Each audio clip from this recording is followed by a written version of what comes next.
그래서 가장 이렇게 큰 절기 또 사건 가운데 하나인 부활주일입니다. 예수님께서 오신 성탄절과 부활절은 저희들이 가장 큰 의미를 두고 있는데요. 성탄절은 하나님의 아들이셨던 예수님께서 이 땅에 인간의 몸을 입고 오셨다라는 것에 대한 의미로 크게 저희들이 기억을 하고 있고요. 두 번째는 이제 부활의 사건인데요. 죽음 이후에 다시 부활하셨다라는 거는 정말 이렇게 믿는 사람들은 하도 많이 들으니까 이제 그런가 보다 이런 마음이 있지만 아마 이 처음 들었다든가 아니 처음 믿는 사람들이 이게 받아들이기가 가장 어려운 사건 가운데 하나가 이 부활의 사건이 아닌가 하는 생각을 갖게 됩니다. 근데 인간이 가장 두려워하는 것은 죽음이죠. 그런데 이 죽음의 문제에 대한 답이 있다라고 이야기하는 곳은 거진 없습니다. 특히 이제 죽음에 대해 문제에 대해서 답을 이야기하는 그 사람들을 이제 모여서 이렇게 하는 사람들 종교라 이야기를 합니다. 근데 죽음에 대해서 답을 이야기하지 못하면 그 이제 미신이나 뭐 이렇게 무속 이렇게 표현을 합니다. 이게 미신과 무속은 오늘 잘 되고 오늘 잘 사는 문제에 답을 주려고 하지 그 어떤 영적인 세계라든가 또 미래 세계에 대해서 또 죽음 이후에 대해서 이야기를 하지 못하는 경우가 대부분이고 대부분 이렇게 답을 이야기하지 못합니다. 그런데 이 기독교에서는 유일하게 죽음에 대한 답을 분명히 이야기하고 있습니다. 죽음 이후에는 새로운 삶이 있고 부활이 있고 영생이 있고 그다음에 천국이라는 것이 있다라고 이렇게 답을 이야기하고 계시고 명쾌하게 우리들에게 말씀을 해주고 계십니다. 그런데 이 부활이라는 이 말씀을 조금 확대하게 되면 우리가 죽어서 천국 간다 라는 것으로 끝나는 게 아니고 우리가 지금 우리가 살고 있는 이 삶 속에서도 이 부활의 삶을 누릴 수 있다 라는 의미의 모습의 말씀을 주고 계신데요. 오늘 이 본문 말씀을 통해서 부활은 우리들에게 어떤 의미로 다가오는지에 대한 어떤 말씀들을 조금 몇 가지로 나누고 저희들 기억하고 부활을 되새기고 또 부활을 살아가는 여러분 되시기를 주의로 축복합니다. 먼저는 부활은 두려움에서 기쁨으로 변하는 사건이 되었습니다. 여기에서 보게 되면 막달라 마리아, 야고보의 어머니 마리아, 살로메라는 사람이 이제 그 무덤을 찾아가는데요. 특이하게 이 살로메라는 이 이름 자체는 이 로마식 이름이어서 이분이 대단히 고위층 여자였다는 것으로 이야기를 하고 있습니다. 그러니까 이 예수님 믿는 당시에도 이게 좀 고위층 여자들 뭔가 이렇게 다 만족스러운 여자들도 뭔가를 이렇게 예수님 잘 믿었던 것 같습니다. 그런데 전혀 이렇게 어떤 이렇게 두각을 나타내지 않았던 이 막달라 마리아하고 또 야고보의 어머니 그 마리아하고 살로메라는 이 여자분이 무덤을 찾아가게 되죠. 무덤을 찾아가는 이유는 안식 후 첫날, 안식일에는 찾아가지 못하고 안식 후 첫날 예수님을 찾아가서 좀 향품을 바르고 싶었던 것 같습니다. 이 이스라엘 사람들은 몸에 이렇게 향품을 좀 발라서 부패를 좀 방지하고 어떤 미라와 같은 이런 형태로 몸을 남기려고 하는 그런 어떤 작업을 하려고 했던 것 같습니다. 그런데 이 사람들의 걱정은 이 돌이 커가지고 그 무덤에 이렇게 돌을 막고 있는데 적게는 두세 사람이 많게는 네다섯 사람이 굴려야 되는 어마어마하게 큰 돌이 막고 있었다라고 이야기를 하고 있습니다. 그런데 이 사람들이 가서 보니까 이 돌문이 열려 있고 무덤은 열려 있는 상태고 예수님의 시체는 없고 천사가 나타나서 예수님은 살아나셨다 라는 이야기를 들으니까 아마 이 막달라 마리아의 여자들은 놀래고 황당무계한 말 같지도 않은 이런 소식을 들었을 거다라는 생각이 듭니다. 어쩔 때 보게 되면 예수님께서 우리들에게 무언가를 이야기하고 말씀하실 때 보면 아 그렇군요, 그게 되겠군요, 아 네 맞습니다 이렇게 받아들이기보다는 이거 뭐 말도 안 되는 이야기를 하시지 뭐 이게 되겠어 라는 이야기를 하실 때가 있는데 그런 소식이 들려오고 그런 소식을 받아들이게 되는데 그런 소식을 듣고 뭐 황당무계하지만 뭐 무덤에 예수님의 시체를 넣고 그래서 돌아가는 길에 예수님을 직접 만나게 됩니다. 그 예수님을 직접 만나게 된 이후에는 부활을 의심할 수가 없는 상황이 됐죠. 예수님을 믿으셨는데 예수님이 또 동행하지 않으시고 사라졌기 때문에 이런 예수님을 받아들이는 사건이 일어나게 되었는데요. 그러니까 이 사람들에게 두려움과 근심과 걱정에 빠져있던 이 사람들에게 부활은 어떤 부분에서 이 사람들의 새로운 기쁨과 감사의 사건이 되었던 겁니다. 부활은 어떤 부분에 우리의 인생의 어떤 근심과 걱정을 뛰어넘게 하고 두려움을 뛰어넘게 하는 사건으로 우리들에게 다가온다는 것을 말씀해 주고 계시고요. 그리고 근심과 걱정을 뛰어넘는 어떤 사람들의 모습을 보게 되면 뭔가 움직이는 사람이에요. 막달라 마리아하고 야고보의 어머니 마리아하고 이 살로메라는 이 여자가 하여간 움직였어요. 보게 되면 이 당시에 이 제자들은 뭐 했나 싶어요. 제자들은 아마 다 숨어서 아마 그 몸 죽이고 그 남자들은 그런 표현 많이 하죠. 그 동굴 속에 빠진다. 그러니까 뭔가 근심과 걱정이 들면 남자들은 동굴에 들어간다고 그러잖아요. 남자들이 되게 동굴에 다 들어가 있었던 거예요. 몸을 숨기고 어떤 생각에 숨기고 이런 부분에 빠져 있었던 것 같아요. 가끔씩 어떤 분들은 낚시를 좋아하시더라고요. 낚시는 제 성격하고는 좀 안 맞아갖고 그 이해를 잘 못하거든요, 제가. 그래서 낚시를 왜 하시나요? 그랬더니 세월을 낚는 거야 그러더라고요. 앉아가지고 그냥 우두커니 묵상하고 이제 그러시나 봐요. 그 뭐라고 좀 은혜가 안 되지만 목사님들 중에서도 가끔씩 낚시를 하시는 분들이 계세요. 근데 낚시를 하는 분들이 있는데 하여간 그렇게 하시는데 저하고는 좀 안 맞는데 남자분들이 이런 어떤 형태가 있는 것 같아요. 가만히 있고 잠잠히 있고 뭐 이런 어떤 형태들 있는 모습이 일어나는 것 같아요. 그런데 하나님의 역사는 어떤 면에 부활은 움직이는 사람을 통해서 나타나는 거예요. 그렇게 고백하고 싶어요. 움직이는 사람을 통해서 하나님은 역사하시는 거예요. 일하시는 사람을 통해서 나타나는 거예요. 근데 좋은 일, 나쁜 일 이거 아니에요. 어떤 부분에 그냥 일하면 돼요. 일하면.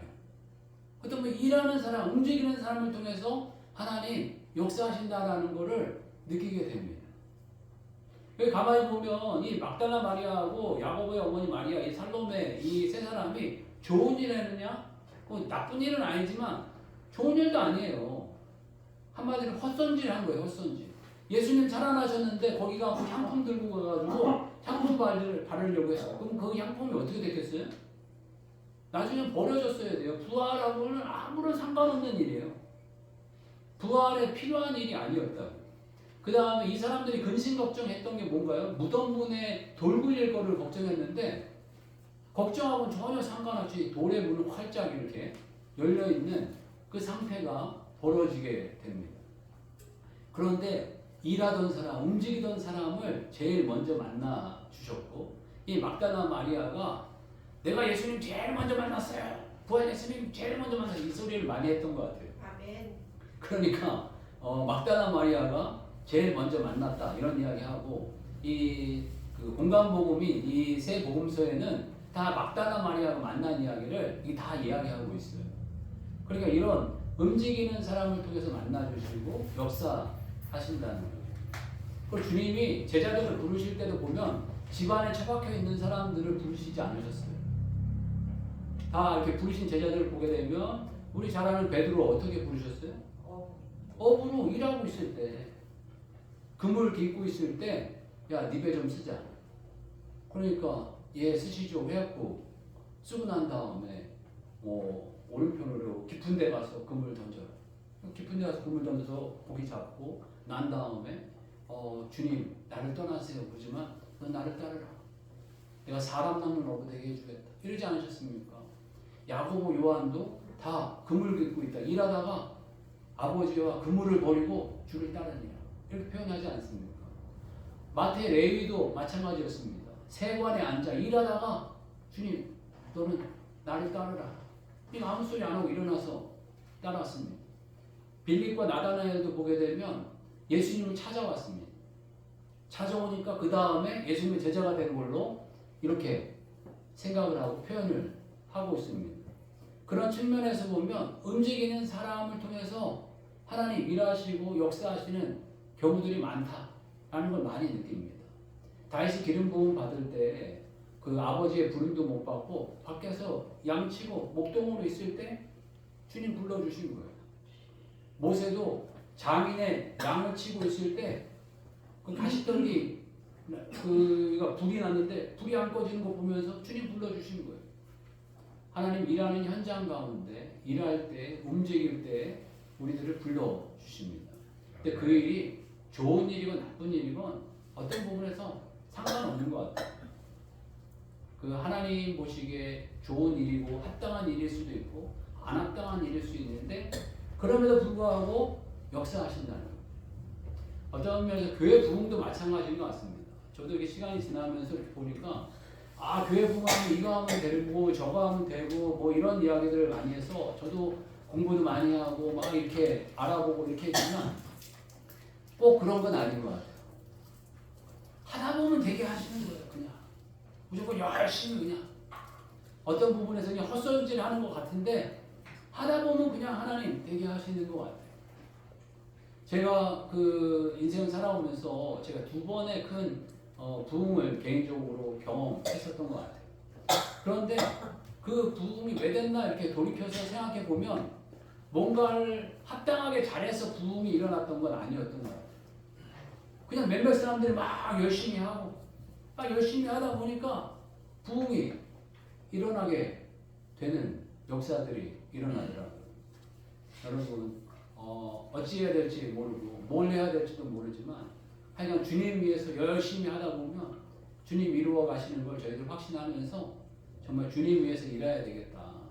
열심히 움직이면서 움직이는 주의 종들 됐으면 좋겠고 두렵고 떨리지만 동굴 속에 들어가 있는 사람이 아니라 내가 뭘 할 수 있지? 내가 뭘 해야 되지? 내가 어떤 준비해야 되지?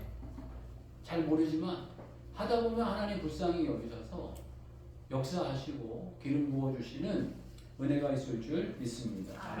두 번째로 이 부활의 역사를 보게 되면서 저희가 느끼는 거는요. 하나님이 뭔가를 일하실 때 보면 약속하시고 성취하십니다. 그냥 이렇게 갑자기 뽕 하고 뭔가를 일으키시는 게 아니고 그 사람과 약속하세요. 내가 이거 이렇게 하니까 이거 해줄게. 이거 할 거야. 그러고 난 다음에 일하십니다. 이 부활도 갑자기 예수님께서 죽으셨다 갑자기 부활 뿅 이렇게 하신 게 아니고 3번의 반복적인 말씀을 하십니다. 마가복음을 기준으로 이야기하면 우리가 잘 아는 가이사라 빌립보 사건이 있었죠. 가이사라 빌립보 사건이 뭐죠? 이건 딱 나오셔야 되는데 가이사라 빌립보 사건은 베드로가 주님께 고백했던 사건이 있었죠. 뭐라고 고백을 하죠? 마태복음식으로 주는 그리스도에서 하나님의 아들이십니다. 예, 이게 주는 그리스도시요 살아계신 하나님의 아들입니다. 주님은 그리스도이십니다. 메시아이십니다. 구원자이십니다. 라는 이렇게 고백을 베드로가 딱 하자 비로소라는 표현을 쓰십니다. 비로소, 이로써 그렇기 때문에 뭐라고 이야기하시면 내가 고난받고 죽을 것이고 그 다음에 다시 살아날 거야 라는 이야기를 해주십니다. 그러니까 가이사라 빌립보 사건은 대단히 중요한 사건입니다. 마태복음에서 보게 되면 대단히 중요하다는 건 우리 인생 가운데 메시아를 발견한다는 건 너무 중요하다는 거예요. 내가 메시아가 필요한 존재이고 그 메시아가 다른 분이 아니고 예수님이 메시아가 되실 수 있다라는 것을 발견하고 입술로 고백한 이 베드로 위에 베드로의 이 어떤 고백과 이 어떤 마음 위에 이걸 알려주신 거예요. 죽음과 부활이 있을 거라고 말씀해주고 계셨고 그 다음에 또 2번째는 변화산 산상 변화산에서 아름답게 멋있게 번화하고 난 다음에 내려오셔서 간질에 걸렸던 그 아이를 고쳐주시고 난 이후에 또 이 이야기를 하십니다. 이게 멀지 않은 시점에서 이 2번째로 이 이야기를 하십니다. 이건 마가복음 9장 30절에서 32절 말씀이고 그 3번째로서는 예루살렘 입성하시려고 하는 그 전에 자기가 또 죽으실 것과 부활하실 것에 대해서 말씀해 주고 계십니다. 그러니까 미리 이렇게 이야기하시는 거예요. 내가 이렇게 할 거야. 이렇게 할 거야. 그리고 이야기하시고 성취하십니다. 그리고 구약에서도 이런 사건들은 많습니다. 되게 보면 대부분이라고 해도 과언이 아닙니다. 아브라함을 부르셨을 때도 너희 본토 친척 아비 집을 떠나 내가 지시할 땅으로 가라 그러시고 내가 복의 근원이 될 거다. 내가 너를 축복하는 자에게 축복하고 너를 저주하는 자에게 저주할 거야. 라고 이야기하시면서 약속하시고 보내시는 거예요. 그런데 더군다나 이거 더 구체적이면서 아주 그냥 드라마틱한 장면은 조금 길긴 한데 출애굽기 6장 2절에서 13절 말씀이에요. 출애굽을 해주겠다라고 하는 약속의 말씀인데 요걸 한번 찾아보시죠. 출애굽기 6장 2절에서 13절 말씀입니다.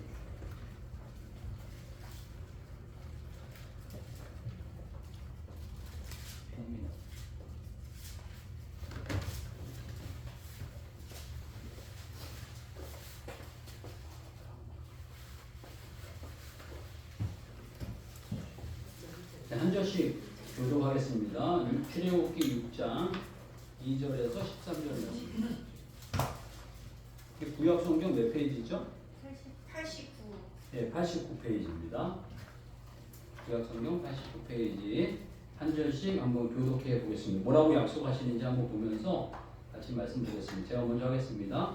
하나님이 모세에게 말씀하여 이르시되 나는 여호와이니라.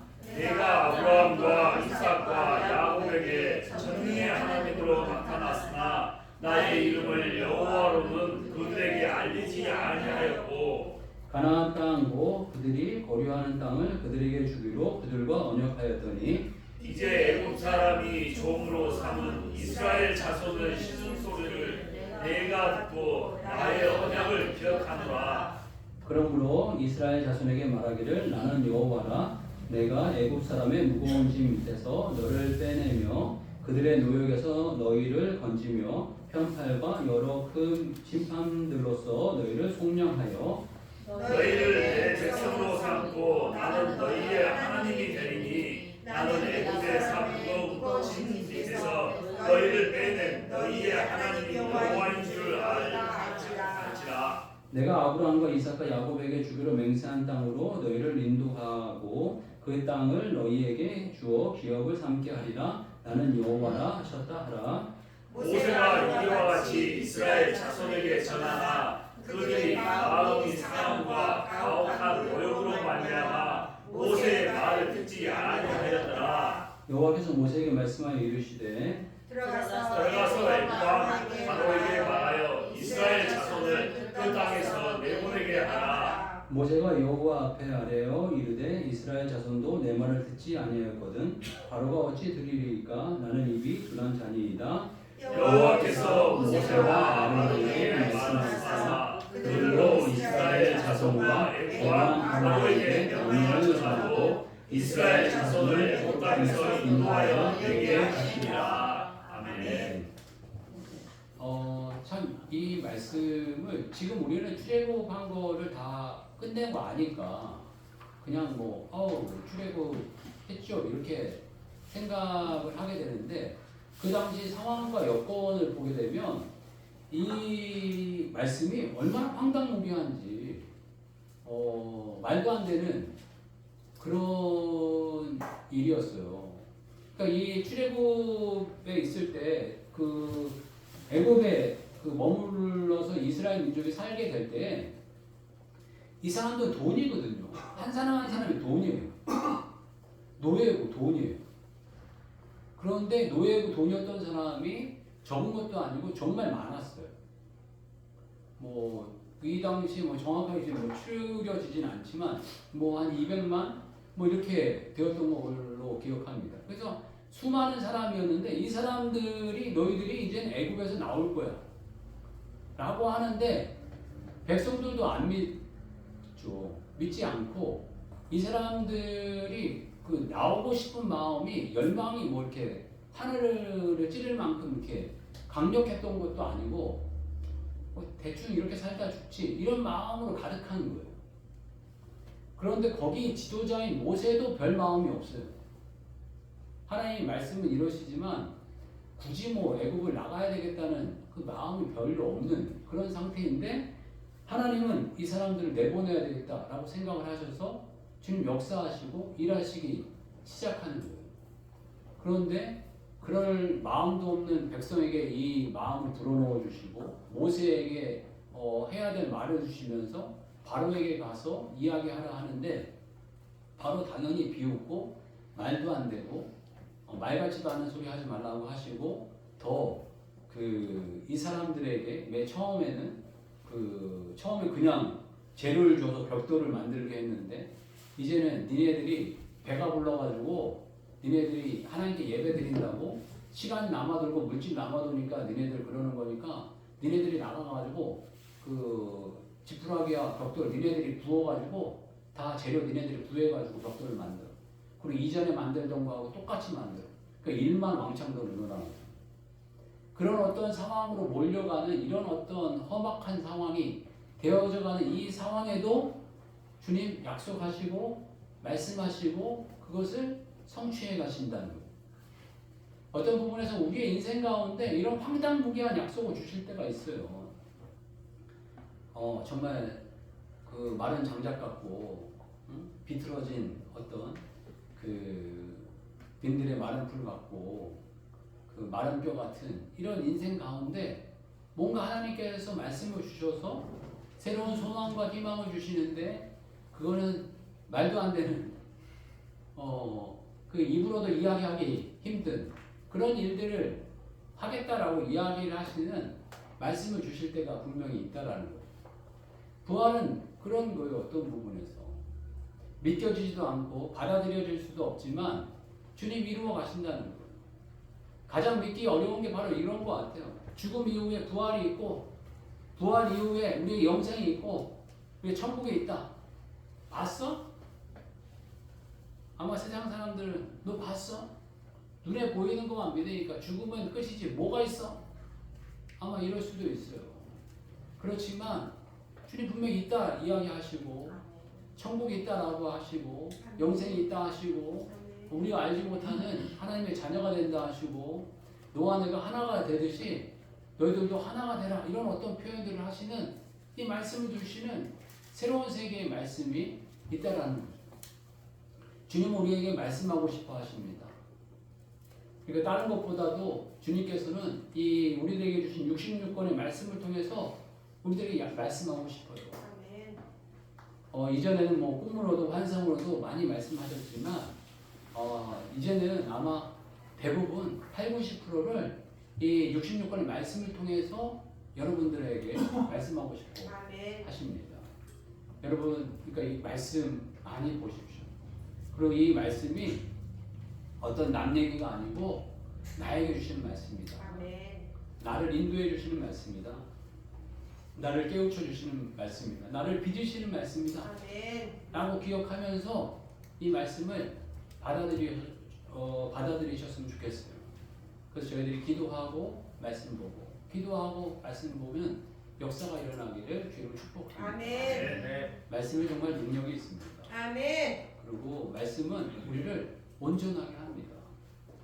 그리고 말씀은 하나님의 말씀은 우리가 알지 못하는 곳으로 우리를 인도하기도 하고 우리를 필요 없는 걸 다 버리고 또 우리에게 꼭 있어야 할 것이 있게 만드시는 우리를 온전하게 해주시는 그런 능력이 있습니다. 그리고 우리의 것이 아니라 하나님의 것입니다. 이 말씀을 신뢰하면서 말씀을 기대하면서 말씀 앞에 여러분들이 시간 투자하는 건 헛되지 않습니다. 여러분들이 꼭 말씀에 많이 귀 기울이시고 인생 살다가 최소한 말씀을 어느 정도는 읽어야 될까요? 정말 뭐 최소한 10번씩은 읽고 주님 뵈야 되지 않겠습니까? 최소한이요, 최소한. 아니면 그 연세에 있으시고 그러면 요즘 유튜브 너무 좋더라고요. 열심히 들으세요. 틀어놓고 열심히 들으세요. 저도 최 강사님 때문에 열심히 타자를 쳤는데 작년부터 타자를 치다 보니까 저도 한 번 다 했어요. 한 번 다 하고 지금 두 번째 3분의 1 정도 들어갔는데요. 하여간 최 강사님하고 몇 가지 약속한 게 있어서 그 약속을 제가 먼저 이뤄내려고 그렇게 하고 있어요. 그런데 치니까 또 단점이 보니까 전반적인 거를 좀 놓치더라고요. 그래서 유튜브 보니까 뭐 원하시면 제가 소개해드릴 수도 있어요. 그러니까 제가 연습하는 건 요즘에 신권사님의 그 성경 읽는 신권사라는 분이 있더라고요. 근데 그 아나운서셨어요. 그러니까는 아나운서셔서 이렇게 읽는 게 귀에 그냥 탁탁 들어오더라고요. 제 입장에서는. 그래서 그걸 틀어놓고 이제 요즘에 성경을 보고 있는데요. 읽고 있는데요. 너무 좋더라고요. 여러분 하여간 다양하게 하십시오. 치는 것도 좋고 쓰는 것도 좋고 듣는 것도 좋고 읽는 것도 좋고 다 좋은데 하여간 말씀을 잘 읽고 묵상하고 이것은 내 말씀이다. 나에게 주신 거다. 나에게 이야기하신다. 아멘. 아멘하고 받으시고 하나님 약속하시고 이루신다. 아멘. 약속하시고 이루신다. 라는 것으로 받아들이시는 여러분 됐으면 좋겠고요. 아멘. 부활은 우리의 믿음과 상관없이 진행됩니다. 부활은 어떤 부분에서 부활의 역사는 우리의 믿음과 상관없습니다. 그리고 어떤 면에서 천국과 영생, 주님 앞에 심판, 여러분과 상관없이 진행됩니다. 부활은 그런 거예요. 하나님의 역사는 그런 겁니다. 여기에서 오늘 이 본문 말씀 보면서 보게 되면 이 사람들은 안 믿었어요. 당연히 안 믿었죠. 그렇지만 부활은 진행되는 거예요. 12절 그 후반부 11절 후반부 13절 후반부 보게 되면 11절 보게 되면 그들은 예수께서 살아나셨다는 것과 마리아에게 보이셨다는 것을 듣고도 들었는데 믿지 아니하니라. 믿지 못했다라고 표현하고 있습니다. 그리고 이 13절에도 두 사람에게 나타났는데 두 사람이 가서 남은 제자들에게 알렸다는 거예요. 내가 예수님 만났다 라고 얘기했는데 역시 믿지 아니하니라. 그러니까 이 부활은 들어가고 못 믿는 거예요. 어떤 부분에서 자기가 경험을 해요. 자기 경험을 해야 됩니다. 어떤 면에서 부활은 내가 경험을 해야 됩니다. 부활은 예수님의 부활은 어떤 면에서 이게 부활이구나. 예수님이 이게 부활시켜 주시는 거구나. 부활의 길이 있구나. 예수님께 다 맡기면 되는구나. 예수님 의지하면 되는구나. 믿으면 되는구나. 라는 것을 우리들이 경험하고 누리는 여러분 되었으면 좋겠고요. 부활은 마지막으로 보게 되면 모이게 하십니다. 하나 되게 하시는 거예요. 점점점 흩어졌던 사람들이 약속의 장소인 갈릴리로 점점점 모이게 해주시고 하나 되게 해주시는 역사가 부활이라는 것을 우리들에게 보여주시고 계십니다.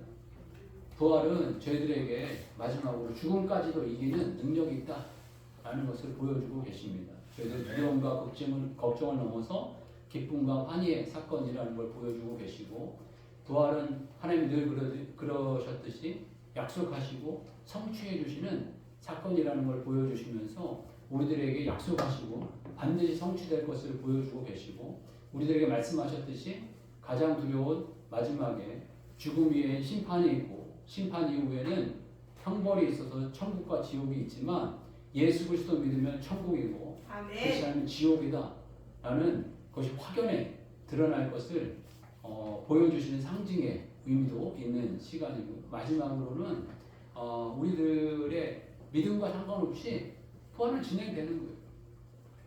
우리들이 어떠한 마음 갖든지 상관없습니다. 하나님의 시간은 흘러가고 하나님 성취되어져 갑니다. 그렇지만 우리들이 하나님 성취되어져 갈 때 믿음으로 받아들이면서 하나 되기를 원하십니다. 한 마음 되고 하나 되기를 원하시는 우리들이라는 거 기억하셔서 부활을 경험하면서 여러분들의 인생에 부활을 경험하고 누리시는 종들 되어져 가고 저희도 주님 안에서 하나 되어가는 한 가족 되시길 주님을 축복합니다. 다시 한번 기도하겠습니다. 기도할 때 참 이 부활 저희들에게 허락해 주셨는데 이 부활이 저희 삶 가운데 드러나고 경험되어지는 인생이 되게 해 주시고 부활의 증인으로 살게 해달라고 같이 한번 기도하겠습니다. 주여 한번 외치고 같이 기도하겠습니다. 주여